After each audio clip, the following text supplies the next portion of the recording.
Welcome to another edition of Nights Around the Fire. I'm David Tomsick, along with Sue Taylor. Thanks for joining us.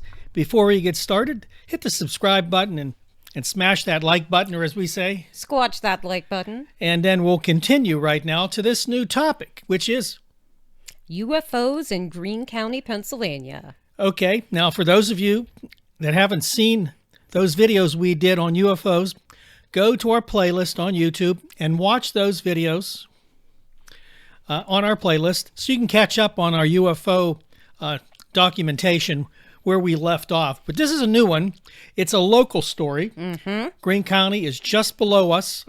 We're in Washington County. This is number 2 in our Greene County series. And this is number 2 in our Greene County series, which we're going to hit hard because, believe it or not, there's everything to be known about the paranormal in Greene County. You guys really have it all down there. You do, and we thank you. Okay, Sue, UFOs in Greene County. I never really thought that they were known for any UFO sightings. Oh, they are known for UFO sightings, and I actually have a personal story that I'm going to tell in here that was retold to me by a friend of mine. Okay, that's good, that's good. Yeah. A personal story. If you have a personal story, please bring it on. Tell us in the comments section or email it to us at strangeworld777@yahoo.com. I'll put that somewhere here. That way we can hear your story. But Sue, what's this story? Okay, so Greene County, like we said, has everything. So of course they had to have the aliens. Okay. Our last video was about Bigfoot.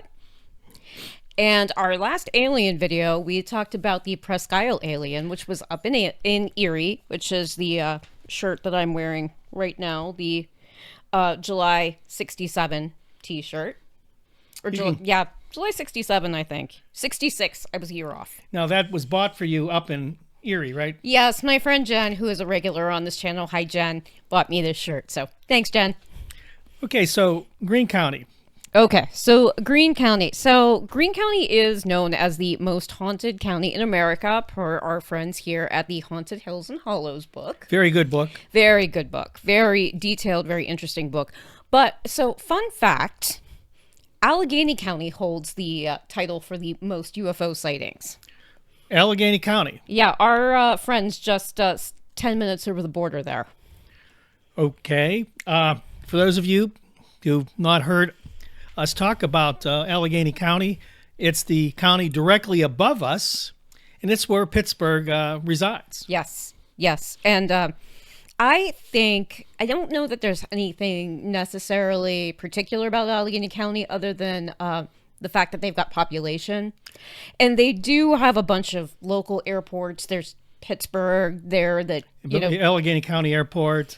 Yeah, so you could fly a lot of drones out that way. You could have a lot of people doing things. So I don't know that Allegheny County is the alien hotspot of Western Pennsylvania, but I do think that Greene County's got something going on down here. Right, and of course, numbers count. The more eyes you have in the sky, the more chances of spotting something. Now, Greene County, because of how sparsely populated it is, you wouldn't think you'd notice a lot of things down there, but apparently they do. No offense to my friends from Greene County who watch the podcast, but maybe they don't have much else to do down there, so they spend a lot of time watching the skies, so they're catching the aliens more, rather than the people in Allegheny County or here in Washington County where we're too busy shopping at Target. Yeah. Greene County, they're outside enjoying nature. Yeah, the shopping bug, a lot of people have that. So what did we find out about the Greene County UFO? Okay, so let's start back in 1950 or 1951. Wow. Yes. So there were 2 brothers who lived in Wayne Township in Greene County. And as we mentioned in our previous video, Greene County is very rural. Yes. And so these are all small back towns. These are not major cities unless we are talking about Waynesburg. And even then, I use major city incredibly loosely. It's basically just a larger sized town. Yes, it's just a little bit bigger. Home to a university. Yes. So these 2 brothers observed a saucer-shaped craft hovering over one of their fields. It was rotating and it had flashing lights on it. This sounds familiar. Sounds familiar. Okay, so it's not the first sighting of a saucer-like craft. There have been many saucer craft sightings in Greene County, as well as many other different shaped objects that we're going to talk about. It's interesting. So we're going to keep talking about saucer-shaped for a minute, and we are going to jump ahead to the 60s. Now, remember, our friends up in Erie County saw the alien on Presque Isle in July of 66. We are going to jump ahead to October of 1967. Wow, seems like a good year. October 3rd, to be exact. And my friend remembers the date exactly because it was her 21st birthday.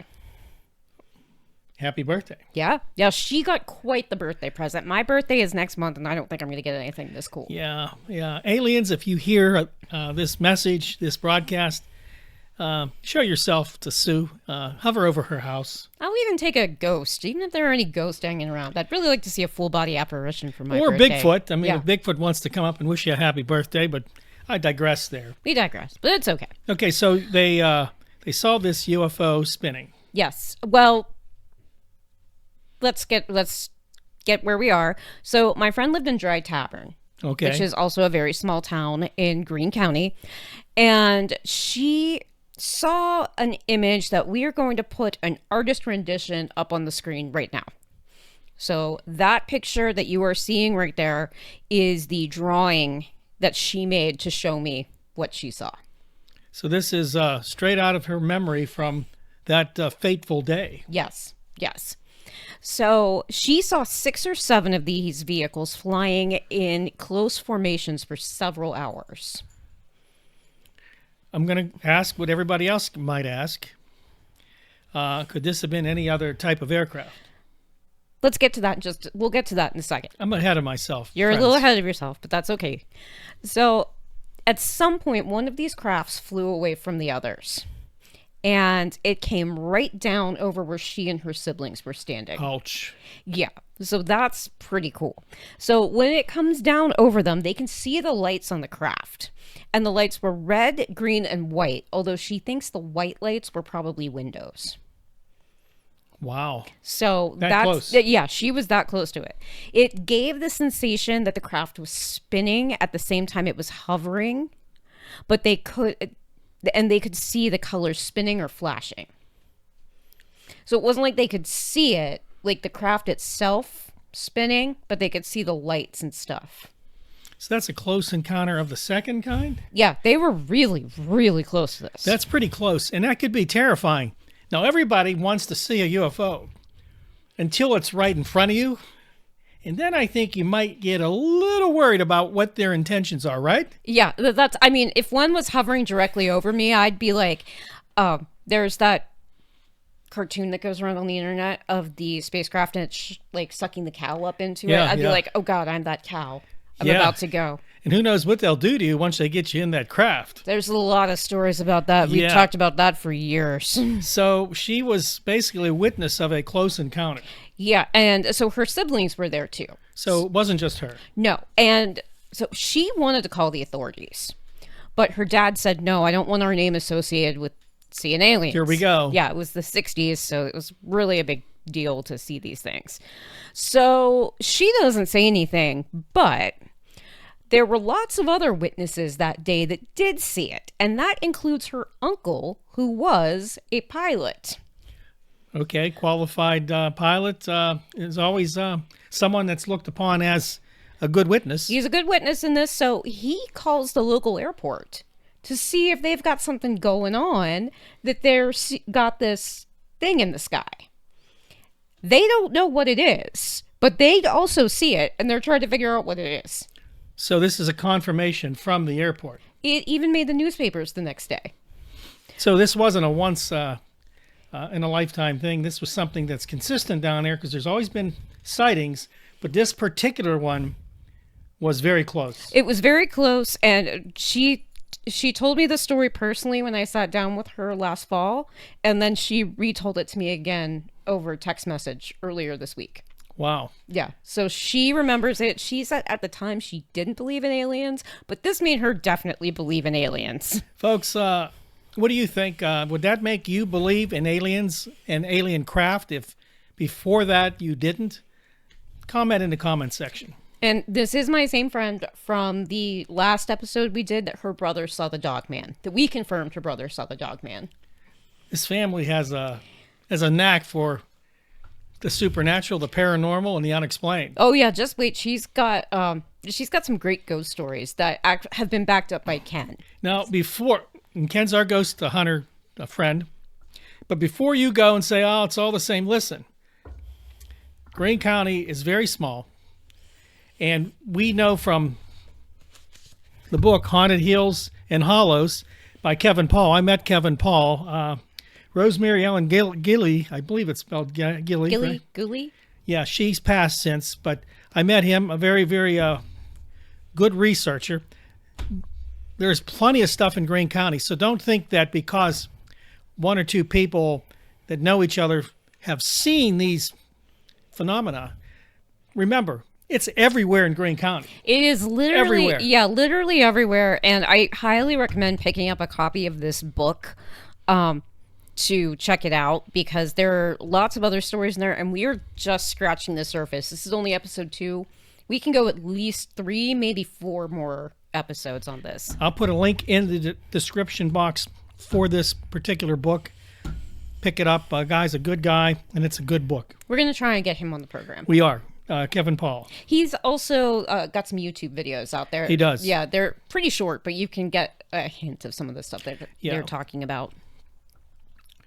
All right, so one theory about this particular UFO was that it was pulling energy from the nearby power plant. Really? Yeah, that is one thing that they think about associated with this one. And there is no Project Blue Book associated with this one. Now, remember, for anybody who is just tuning in, Project Blue Book was the government's official documentation of unidentified flying objects. Right, and that really began in the late 50s. 52, I believe it, or 57? Yeah, 57, I believe. We could be wrong. It was in the 50s.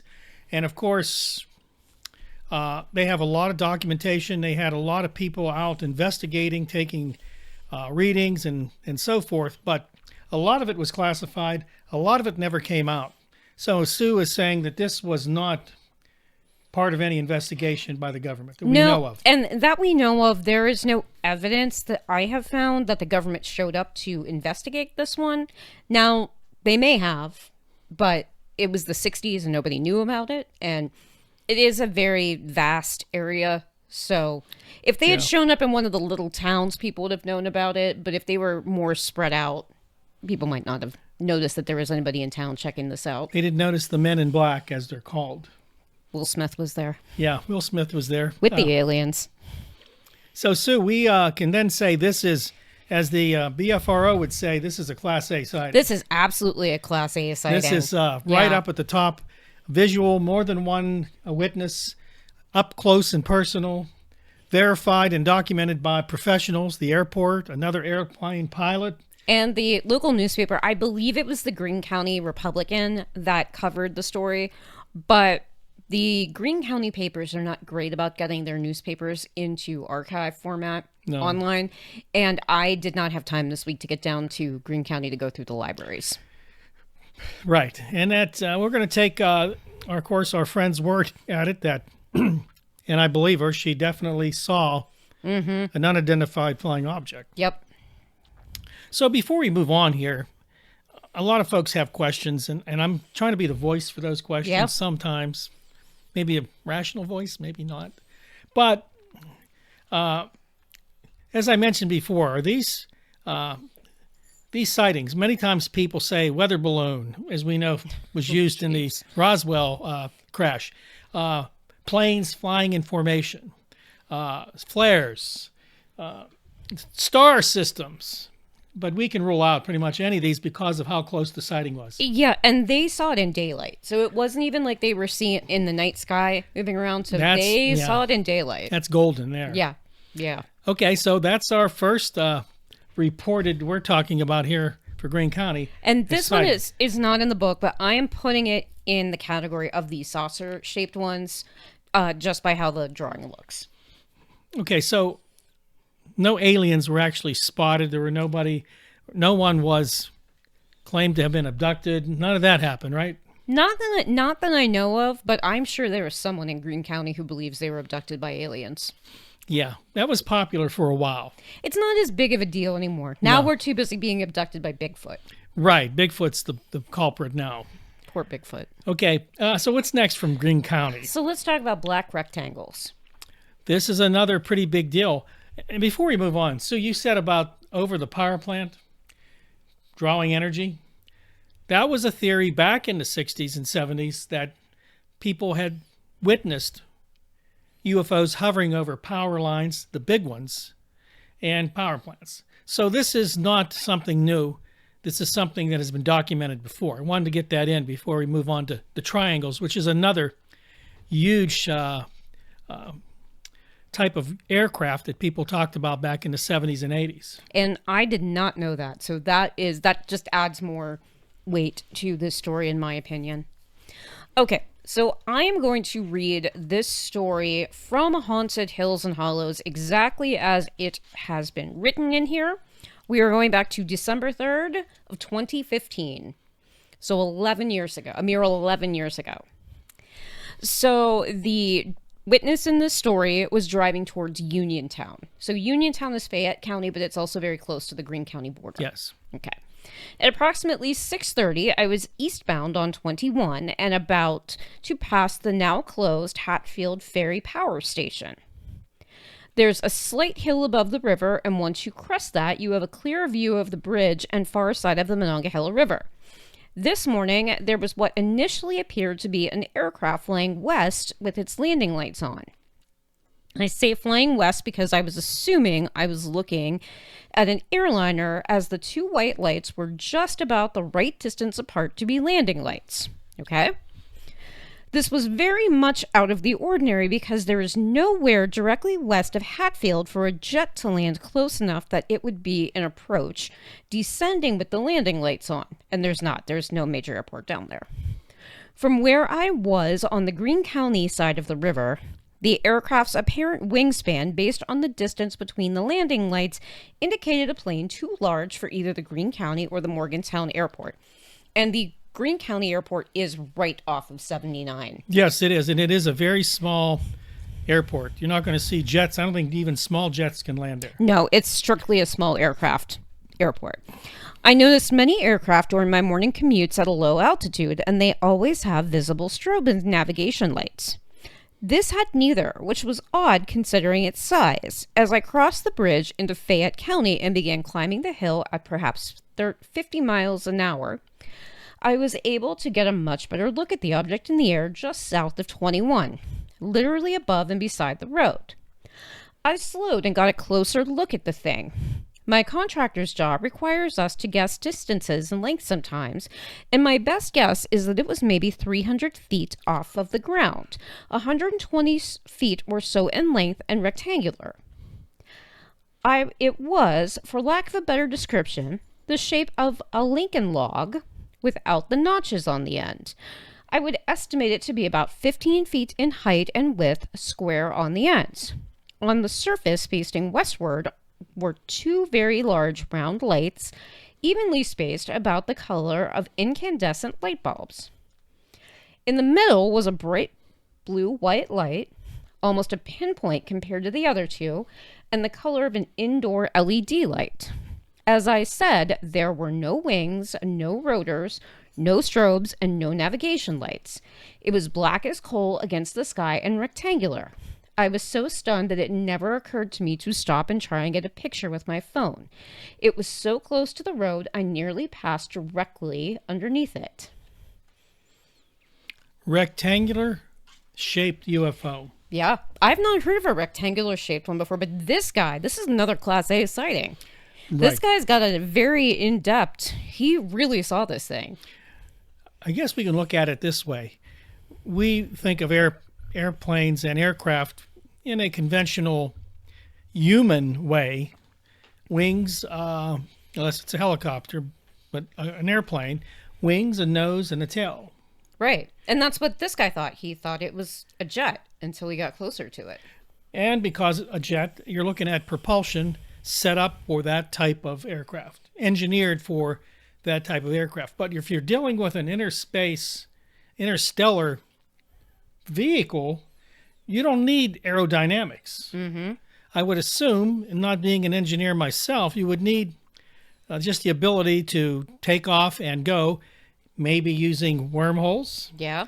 or not needing them and not needing the type of propulsion we would use in a modern day airplane. So because it's rectangular, doesn't write it off as not being an aircraft.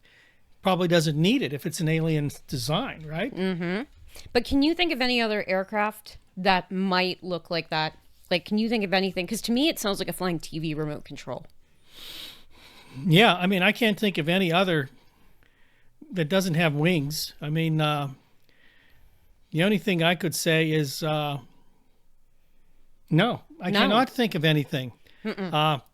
Folks, if you know something, again, put it in the description box here, because I don't think there's any type of, aircraft we have here on Earth that is strictly a rectangle. No, and I know sometimes they confuse them. They say, well, it could have been a bomber or something, which is what we're going to talk about in our next sighting. Bombers But have wings. this doesn't sound like any type of military aircraft that I've ever heard of. And if it's a stealth type of jet, They're just, they kind of look like bats. they're triangles. Yeah, they kind of look like bats. They look like bats, and Yeah. they're more triangular than anything else. But you can still tell they're not square, right, or and rectangular. So we're getting close to Memorial Day, and they usually do a flyover. They do here in around Canonsburg. Memorial Day. So you'll be able, if you want to see one, you should be able to see one in about another month or so. Yeah, and it's a very, very big plane, but you can tell it's a plane. Makes a lot of noise. It has a big fuselage and two huge wings. That's what we know of it, and as humans, the type of technology we have. But this definitely is outer worldly. Yeah, this is weird. Like, this one is very weird. I have never heard of anything like this before. So that thing just then left, and I don't think it left. I think he kept driving and put it behind him because he went under it. So we don't know what came out of it. yeah. He does say in the book that he felt like, for the rest of the day, he felt like he'd been punched in the stomach and he was very anxious for the rest of the day. Does he know why he thought that? No. That the ship do something, some kind of energy that makes you nauseous? I mean, again, I'm going down this road because this is, we're looking at alien spacecraft. You're looking at something much different than our propulsion types of basically diesel-fueled jets. So let's go for something that, I'm going to put my conspiracy theory hat on here. People that think that Bigfoot is an alien occasionally report having some odd side effects when Bigfoot is around. Right. They feel like they hear voices, they'll feel sick, they'll kind of feel like they're being mind controlled. So if this is true, if this is all related to the craft, does that mean then that Bigfoot is in fact an alien? No. Okay. I don't believe so. I don't believe Bigfoot is an alien. I don't. I'll stand by that. I think, though, and once again, this channel is dealing with the paranormal. That's what we deal with. And when you talk paranormal, you're talking something outside of our normal world, which means that things that aren't natural to our world, or we don't think are natural, have a different effect on us, possibly. Energy, propulsion energy from a spacecraft, the type of energy maybe a Bigfoot has just being who he is. Maybe their brains work differently than ours. Portals we talk about, the energy it requires to open a portal, can that affect human anatomy? And I can tell you, I believe that, because quartz stones, if you go to Sonoma, California, there's a lot of quartz there. It's like the paranormal place for people to go and sort of chill, because there's so many things that happen there in Sonoma, California because of this quartz stones. And they release energy that does affect people physically. So let's stay on that. I took my gemstone necklace off before I came over today because it was too heavy. But that's why people like gemstones. I've got a great gemstone salesperson. If any of you out there need one, put it in the comments. I'll get you in touch with her. But not sponsored by this podcast yet, but maybe in the future. But that's why people use gemstones for healing, because they give off an energy that will help you balance out your emotions, your feelings, whatever is going on, your body, your hormones, anything that's going on. So, yeah, that's 100% a thing. Check that out, Sonoma, California. You'll find a lot going on there. So definitely Greene County has some strange stuff. And UFOs would be the last on my list, because when I think paranormal, sometimes I just think Bigfoot and ghosts, Dogman, you name it, Mothman. But Yeah, we have a Mothman. we'll be talking about that. But we're also talking now that UFOs have been seen there. I have not recently. And folks, again, if you have heard of a sighting recently in your area, let us know. Because it used to be that there were sightings all the time. That people would call in, or you hear it on the news, but we don't. I haven't heard much of anything about UFO sightings anywhere. Well, that's because weirdos who wear tinfoil hats and look for aliens don't have to call them in anymore. They just start podcasts. Yeah, I guess that's why there's a million podcasts. They just Yeah. have YouTube channels now. Yeah. I mean, they talk about, hello. Okay, it might be true, Sue. That might be true. But I think, too, pop culture is very fickle. Don't you think? I agree, because we talked about that in our last video, about the way pop culture influences aliens. And right now, pop culture, I'm not sure where it lays in this mix. It seems Bigfoot is still pretty high on the list. He's very high on the list. Spirits are very high on the list, but this is, I think demons are very high on the list right now, which is not a genre I am particularly entertained No. by, so Hollywood needs to make some better movies. Yeah. So, again, if you have a sighting, if you want to kind of let us know what you've heard, especially with UFOs, because I don't look in the sky very often. I mean, I love, to do that, and I have a telescope that I haven't used in a while, but I have not sort of searched the sky. And many times we have bonfires here, nights around the fire. We see drones, we see planes. See drones. We see a lot of drones. And maybe that's because we see drones that we sort of just, instead of jumping to UFO, we say, oh, that's a drone. Yeah, maybe we should make that our goal for the summer, is we spend more time looking at the sky, looking for UFOs. Okay, we can do that. And folks, you do the same. Would appreciate it. If you find a story that you think's worthwhile, please email it to us at strangeworlds777@yahoo.com. Sue will take a look at it, and if it's something we want to place on the air, we'll do that. If you want to speak to us and be placed on the air, let us know that as well. We're always looking for new guests and new experiences. So you talk about the number of sightings recently. Are you ready for a number? I'm ready. Guess how many triangular craft sightings there have been in Greene County. Triangular. Do not look at my notes on the screen. 50. 10,000, my friend. What? 10,000 triangular craft sightings in Greene County. How many people live in Greene County? 35,000. So 1 out of 3 people basically sees a yes. triangular-shaped Yes. UFO. Yes, and we're not talking about back at like 1960. Like my next story is from 2011. Wow. Yeah. Okay, now just so you know, friends, I mentioned before, and it was a rectangular object she talked about, and I thought triangular, because the triangular-shaped UFO is fairly popular and has been documented for many years. Not recently that I know of, but that triangle, silent and huge, has been something people have reported. Now, okay, so talk to me. What's going on? So, okay, let's put the disclaimer out there that a triangular shaped craft does look like a military craft. It could be a bomber shaped craft. Could be. I'll play a devil's advocate here. Okay. Okay. So in 2011 in Waynesburg, there was one seen between 10 p.m. and 1 a.m. in September. Witnesses claimed that they saw the same object a month later, accompanied by several smaller ones. Remember in Lucy's story, she saw 6 or 7, and then one broke away? Yeah. It was described as either a triangle or an upside-down V with pulsing lights. Okay. So they're seeing lights on all of these.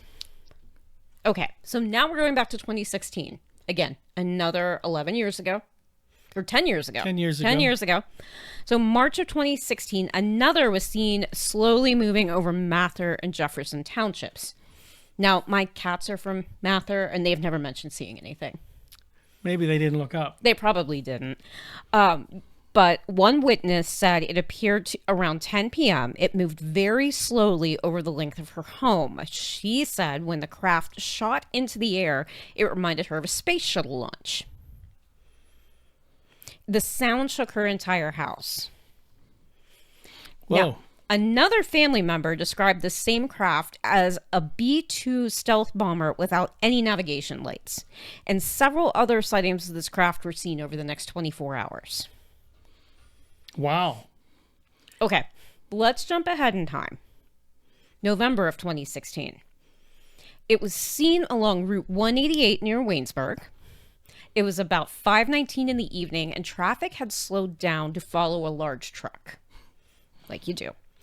A witness saw what she thought was a helicopter hovering in the air. She then realized it wasn't a helicopter, but a floating 3-dimensional triangle. It was very shiny and had no visible wings. Engines, it did not have any visible engines, rotors, propellers, or navigation lights. Now, here's something a little strange. The witness reports that her car radio stopped working. About 45 minutes later, this object was seen again over Washington County. So it was like moving straight up 79. That's crazy, man. Wow. Yeah, but how about that radio stop working? Yeah, again, these are reports they talked about in the early 50s and 60s where the radios would just die out, and so would the car. Mm-hmm. The car electronic, whatever, at that time, the battery and such just stopped. So keep playing devil's advocate. That's my game for the night.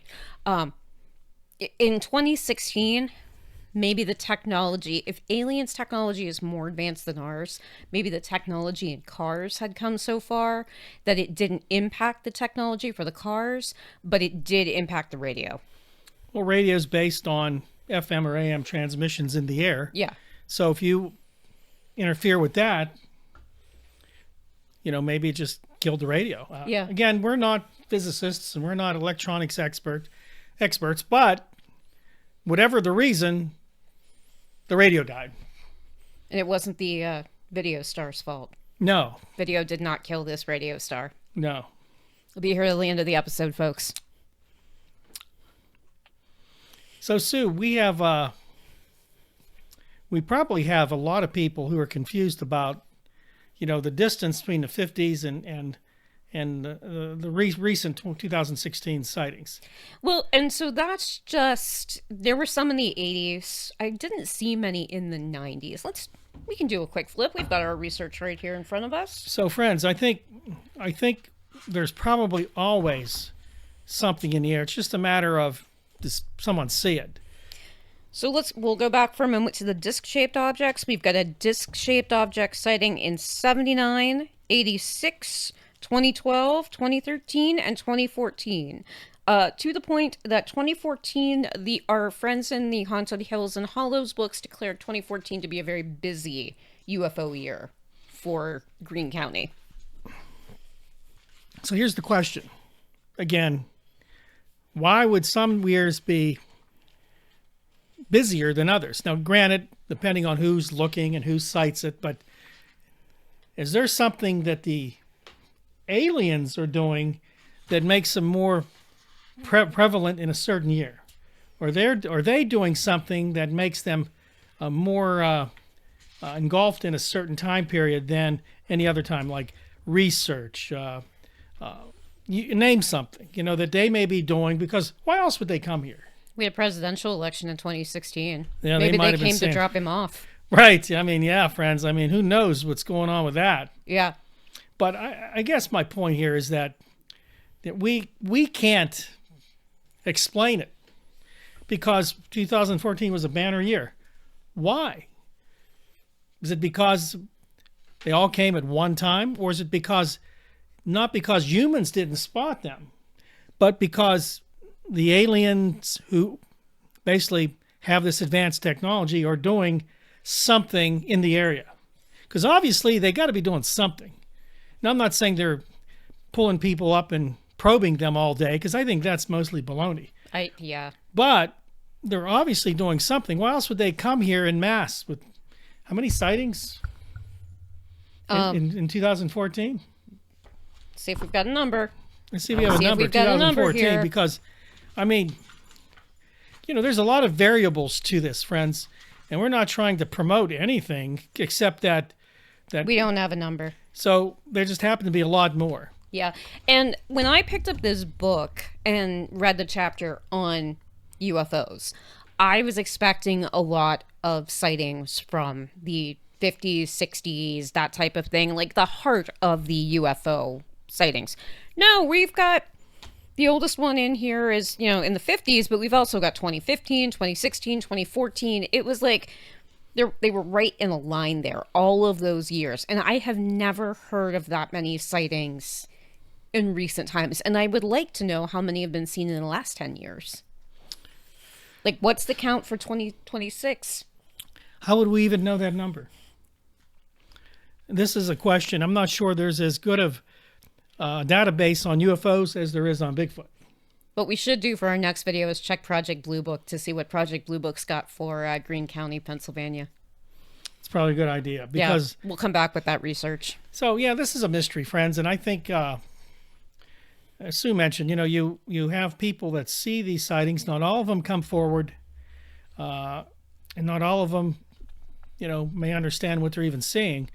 But this has been a phenomenon that's been going on since Roswell. And I think technically farther back, but for modern America, it all started at Roswell. Roswell was the big thing. And of course, you saw a lot more sightings after Roswell, and maybe that was because people were hyped up. Maybe some of those sightings weren't real. Maybe people were just so hyped up about Roswell. We don't know. But we have to conclude one thing, and I'm going to ask you this. So, are UFOs as described as being an alien spacecraft from another dimension / another planet? Is it, you believe that's true, or you believe it's just a phenomenon we don't understand? Am I allowed to say both? Yes. Because I do think people see things that they don't understand, and they are immediately prepared to declare them as UFOs.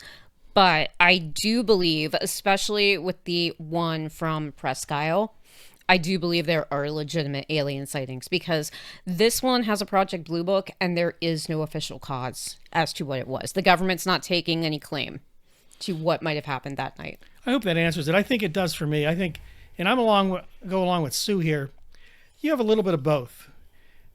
Like Bigfoot, you got a lot of sightings. Some are generic. It was a bear, and it might have been a bear. Some saw shadows. We don't know, but then you have all those other sightings that physically have seen this creature up close and personal and ruled out it being a bear or anything else. So you have to take them at their word, and it's the same with UFOs. I personally believe, yeah, there's probably something to this. It doesn't mean I understand it, but there's definitely something to these sightings, and it's not just imagination or misidentification. No, and I do believe in aliens. I do believe there's other life out there in the universe. So I will say that. So that's why I'm sure that some of them are aliens popping in for a quick hello. Give us your opinion, folks, in the comments section. We appreciate it. While you're at it, subscribe to this channel. Hit the like button. Squash that like button. And share the video. We have now 109. We have 109 subscribers. We're trying to get to 125. We hoped we'd do it in April, but we'll try to get that in May. By the end of May. So help us out there. Get folks that would like the paranormal and send them our way. So let's I've got a final one for us to discuss tonight that I had not heard of that comes with a fun little theory behind it. Okay. Have you ever heard of cloud UFO? No. Okay. So cloud UFOs are like illuminated clouds, and it is believed that aliens will use clouds to disguise their spaceship. I guess that makes sense. I mean, so let's go back to 2011. Bobtown, Greene County. The witnesses saw an illuminated cloud that was containing 3 bright white lights that were like strung together in a circle. So it's one thing to say an illuminated cloud, but to describe it in that type of detail, like basically like the ring light. Okay, yeah. Like behind a cloud. Like that's weird. Very weird. Yeah. How many people saw this UFO? Let me confirm a number. Yeah, sorry folks. We're numbers people sometimes. 3. 3. Okay, 3 people. 3 people. 3 separate occasions? Nope, they all saw them on the same occasion. They all Okay. witnessed it that night. Okay, so There were other observers who saw the same thing, but there are not a specific number of documented sightings. I've never heard of it. Okay, so that's a new one for me. It really is an unidentified flying object. Sure. And again, that's a generic term, friends. We use it because it is unidentified. I mean, and that UFO term, UFO, came back from the 50s, right? Yes, it was, That was with Kenneth Arnold. Kenneth Arnold was the flying saucer, that he saw the saucer skimming over the lake. Okay, that was Kenneth Arnold. And UFO, I think, came later. But, okay, so once we've identified a UFO, we can determine it's an object. So then it becomes a flying object. So then if it lands, does it just become an object? Yeah. Yeah, folks, we're here every week to blow your mind. Sue's mind was just blown on that one. Again, let us know your thoughts. We appreciate your thoughts. And Sue, that's interesting. Greene County is an interesting place. Greene County is a very interesting place. I'm headed down on Sunday for a tea party at the Denny House. You guys should go on their Facebook page, check that out, because it is a wonderful way to spend an afternoon. In Greene County. Yeah, it's beautiful. Beautiful setting, beautiful house. The food is wonderful. So, visit Greene County. yes, absolutely visit Greene County. Visit Washington County. Yes. We are here as your hosts. Well, thank you, Sue, for that information. UFOs are still interesting. They're still relevant, and we believe that there's still a lot to learn from UFOs, and we'll continue doing research on them for you. What's next week looking like? Okay, so this is an interesting question because one of our requests from one of our wonderful viewers out there was for shadow people. And guess what our friends in Greene County happen to have? Shadow people. Shadow people, because of course you do. Yeah. Of course you do. You can't leave them out. No. They would be unappreciated. They're unappreciated, should I say. Yeah, so next week we're going to talk about shadow people. We're going to talk about the history of the shadow people. We're going to give some stories about shadow people. And then we're going to, of course, talk about our friends down in Greene County and their experiences with the shadow people. That sounds like a plan, Sue. Thank you again. Thank you for watching. Again, please, if you enjoy this content, subscribe to this channel. Squash that like button. And share the video with as many people as you can. And until next week, stay close around the campfire. Keep those stories coming. And I'll see you next time here on Nights Around the Fire, Canonsburg's #1 paranormal podcast. Bye, guys. See ya.